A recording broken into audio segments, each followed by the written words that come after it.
Mbatangaze ntangaza kati tuli wano ku Middle East empya kwa Arena Mall and basanyufu badde baji opening officially yali yagulawo badde baji openinga no branch ya kubiri tu planning a branch 10 nene bwe tukola abiri. Middle East is in demand bakyatwetaaga tuyinza okukola abiri naye tuli ku bbiri tuli ku yakusatu, so hopefully we'll have more.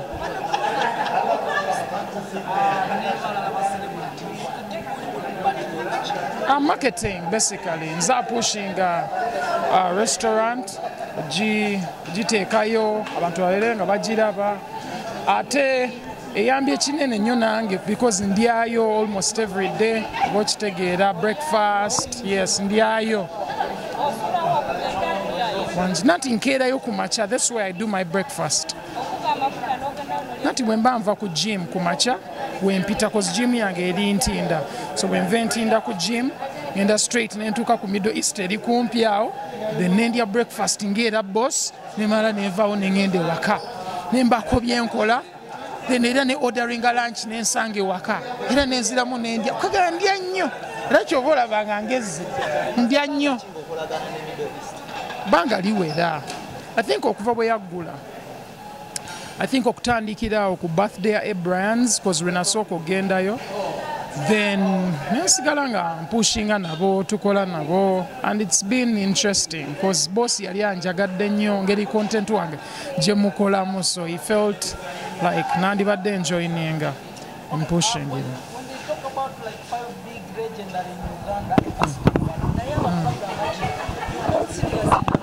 It is serious. Ndi funny. Nati babyogera because basokola. Olaba bwe baba nga bagala kwogera ku music oyinza okuba funny naye music tali funny. Bwe bamuwuliza balaba nga ali funny. For example twadropinza akayimba bakayita abantu. Muyimbi ki yali akoze akayimba ngaako? Omu mumenyera solo kayimba bwatu bakayita abantu. That's the biggest song this year.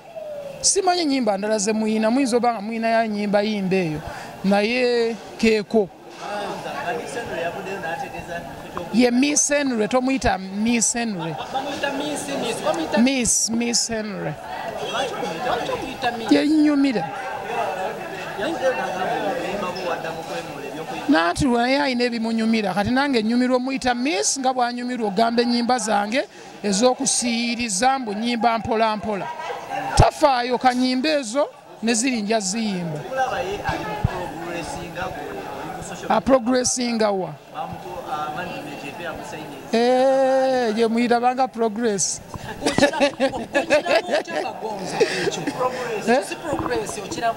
nedda ne progress kuyinza okuba okudda emabega ng'oprogressinga odda mabega. So Miss Henery aba yafunye management kirungi kimuyamba naye ayinza okuba nga progress ye yakwa progressinga adda mabega. Simanyi nze muyita Miss Henery kati gwe bukivunule nga bw'okyagala. Alimba yali alimba yali alimba gwolooza abantu tebalimba abantu balimba era ekirala yali enoonya butaala sijja kumezalinga naye yali alimba kozi bw'omwetegereza n'ebintu byakola ng'omuyimbi yenna buli wotandika okwepimapima ku bayimbi abalala that means towera.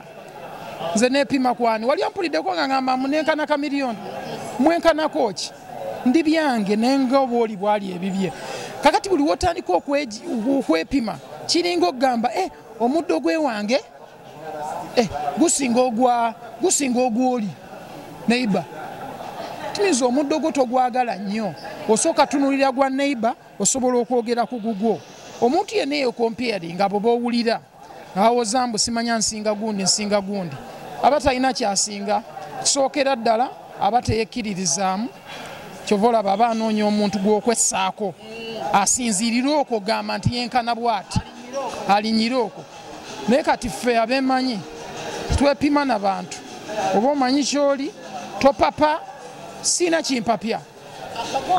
People say muhanja ku platform too much funny. Yes. Ewammwe temulinayo baganda bamwe nga bali fane mu family. Ate abantu bakutalira mu kifaananyi dabbinga. Siganye naye bwe mbanga ndi muyimbi sikirizibwa kuba driver, sikirizibwa kuba mulimi. Bwe balo si byanjawulo. Omuntu yenna abeera omuntu yenna omulamu abeera ne energy ye nga ye ng'omuntu nga bw'ogamba nti gundi oyo ayina character yange togikomparinga na music ate togigatta because tebikwatagana.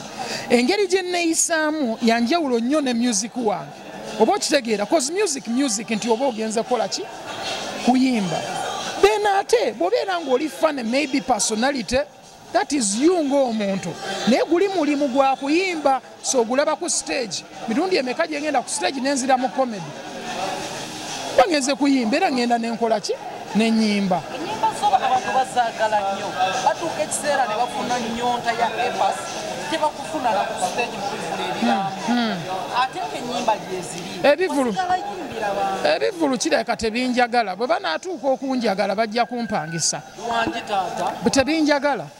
Oba oli wa bbeeyi? Siri wa bbeeyi. Baabuuziza promota bakutya buti? Kireka banti omanyi nyirira nnyo kati ebiseera bisinga promota bwakulaba ng'onyirira nnyo aba alowooza olina sente nnyingi nnyo naye bannange sirina sente mumpe emirimu. Abanyuma abatamalala nga gasusse alien afuuse alien skin afuuse alien skin abavoola n'obavoolamu abamaze ebbanga mu ndongo. Sifaayo ne bwatuvoola nze kye mwagalako ng'omuyimbi I think apushinga brand ye oba okitegeera ate yagipushinga ne character ye engeri gye yeeyisaamu engeri gy'ayogeramu nze actually mufindinga interesting. Is a very interesting artist. Osobola opima n'awangaala n'atawangaala kati yamupimira ye ani amanyi ddi lwagenda offa alumanyi olunaku tamanyi sinti you don't know tamanyi teri amanyi.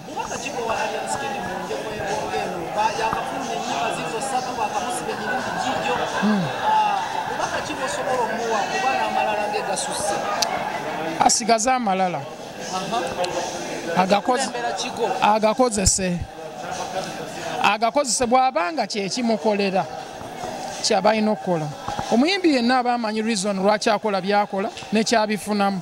Sisobola muwa advice kuva ku kyakola bwe kibanga ye alaba kikola ki kimukyapira. Kati nze abantu abasinga bagamba nga nina amalala naye abantu abagamba nina amalala tebakimanyi nti okukwemanya nti nemanyi nga bwendi ng'omuntu so representing brand yange larger than life. Sigenda kudda nga nange epaasi bannange mumpagire ti mwana nyimba mpola mpola ebyo sibikola ndi badman sokonda olina okujja n'ekibuli netekawo embeera nomanya nti akusajja ako si kangu mpushinga ekintu kyange sigenda kipushinga bwenti nedda baami so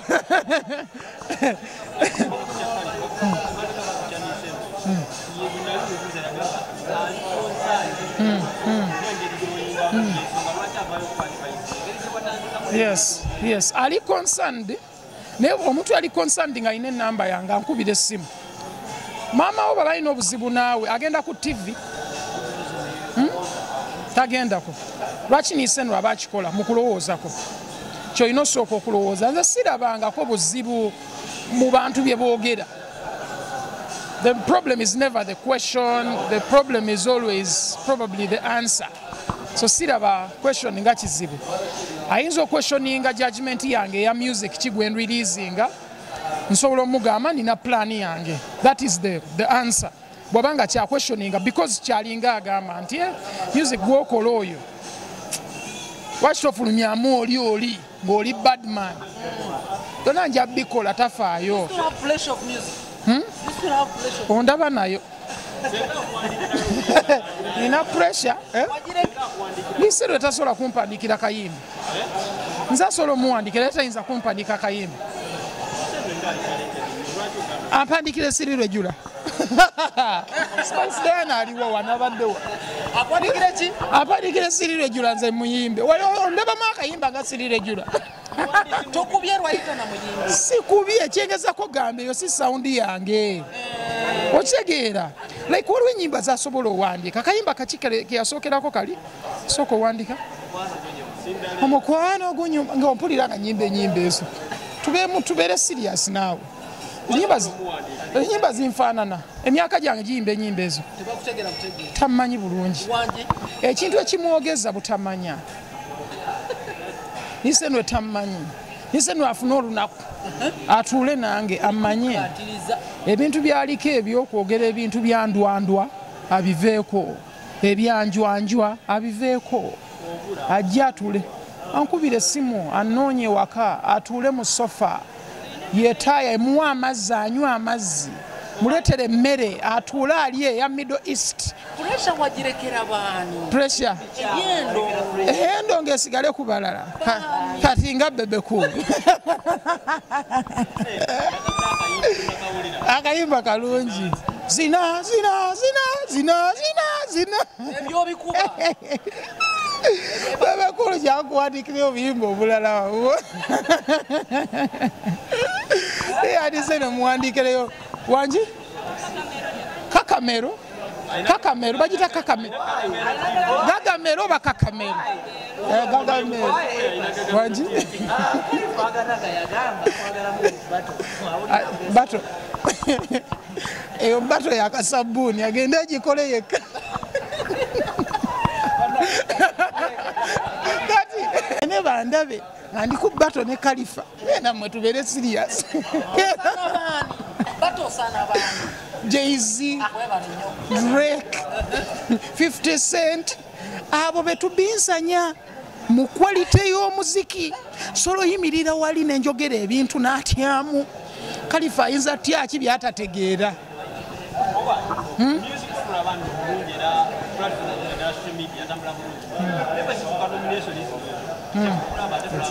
Za award. Kenzo ebyo byasinga okwagala ayagala nnyo award. Saafuna akola buli kyetaagisa. Omuwandiisa mu award. Yeewandiisa ne mu za award. Kaakati Kenzo yeyewandiisayo obadde tukimanyi. Kendo omubuuza oba teyeewandiisa. Kendo omubuuze. Award ezo zonna zakwewandiisaayo. Kendo omubuuze. Oba ezimu si zakwewandiisa ate naawe osobola ogenda n'ogugolinga n'okebera wadde gundi tebawandiikayo erinnya tosobola genda mu Afrima n'owandiika n'oweerezayo oluyimba n'owandiika ne vidiyo yo n'ogiteekayo. Ebyo ebintu byonna abantu basobola obikola. Naye nze siraba value mu kwewandiisa mu Afrima. Mike yebadde tukuyambe odde ku ntikko.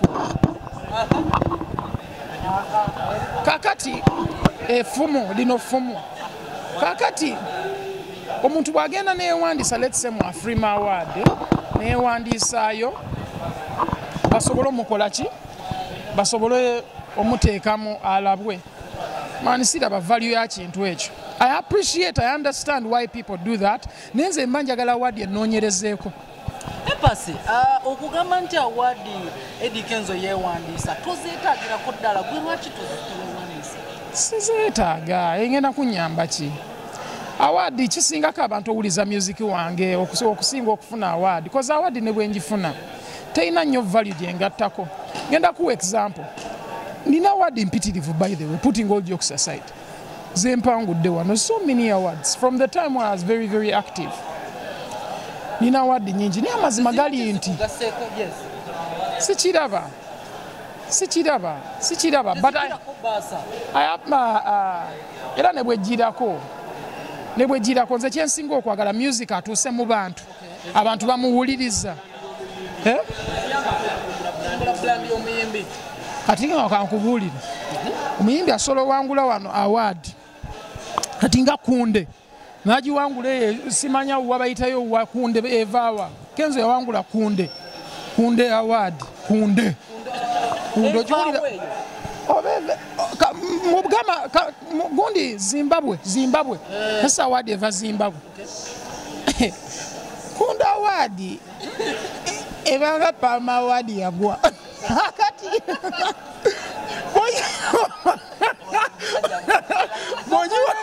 bojiwangula eri nogireta wano notandika okulaga abantu nti okoze nnyo obugambo bwebusemba era abakulaba ab'enjawulo n'ennaku zino kikyofumba bave ku byawaadi obugambo bwebusemba ku mid east muve ku byawaadi mukole ennyimba ezituuka ku bantu mutuuka ku mutima omuntu abeere happy. Nze kyensinga okwagala abayimbi si kufuna awaadi, mbaagaliza bakole music omulungi oba okitegeera. Abe Kenzo, kaabe Bebe, kaabe Alien gwe mugamba, bonna mana abayimbi ba Uganda bakyala abaami mbagaliza birungi as long as they can do good music. Ebintu bino ebisinga bino bituwuddisa likes, views teziraga worth yo, views teziraga maanyi g'otaddemu ki mu music nangeri gy'obatuuse bantu ku mitima. Focus yandibadde awo. Focus bw'ebeera awo tujja kgenda wala, naye focus bw'enedda ku bino ebintu bye tulaba bino social media tujja kubulamu gwakola music mulungi. Ate bannange mwerabirire mugende muwakinge out oba osobola otambula osobola okudduka. We give thanks, mwebale kusiima Mukama abankuumire mwenna. Much love. Middle East kyekintu. Yes. Okay, he was a lovely artist. Nzijukira actually when nawangula best dancehall artist mu 2014 award yo najimuwa. Actually Chameleon najimuwa, Chameleon yagitwala award yo. I actually gave out, that was my first dancehall award. I actually offered it there because yali akafaate nga mpangudde award because twali ffenna mu category nenjimuwa. That's what I remember, but I remember him as a lovely artist. Namu meeting omulundi gumu in life. Actually yali interview ku NTV, think twali ku Serena outside tukolaka interview ne Channel 8 oba ojijjukira Channel 8 the name mulaba, but he was an amazing artist and he still is because music we akyazanya oba okitegeera. Sabayimbi tebamala gafa, music asigalawo, so we are thankful. Spirit yewe eri music we akyakola omulimu nga bwe gwandibadde. Thank you so much. Thank you.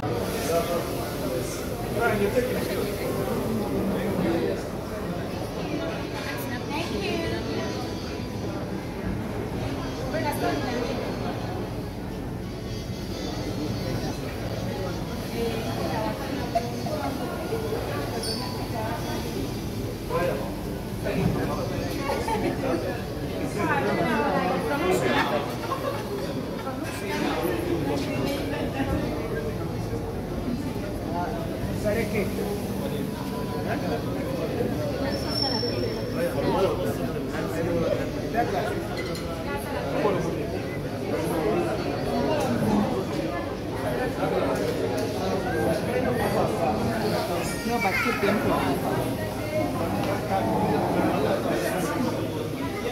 Good.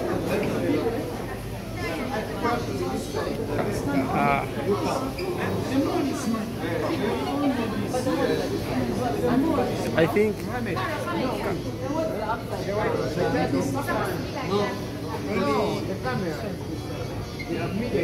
because of this. Oh, okay. If you turn it, they will not read it. Oh, okay. Yes.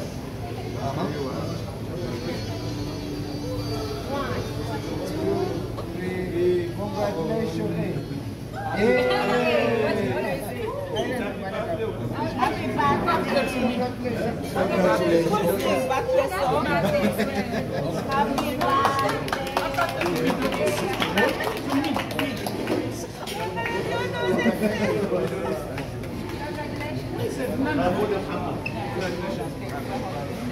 We're happy for you. Yes, you did so well. Okay.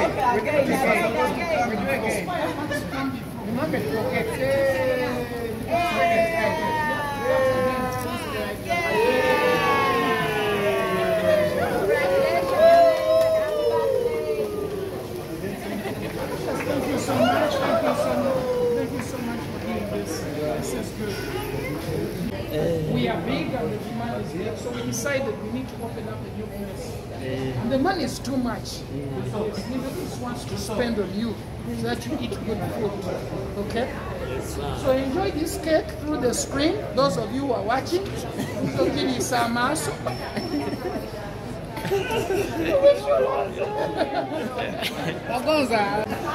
Abataliwo bagirire mu kamera. So kati gwogise album. Album tujawuzamu. Ndoyisi tubadde n'eri. Bayita Bukoto. Right now it's at the Rena Mall, and soon we're going to Victoria Mall. Oh my God. Yeah? Rena Mall. Middle East, Rena Mall, and Bukauta. Bukauta. Yes, Mujimayinga Bukoto, but it's Bukauta.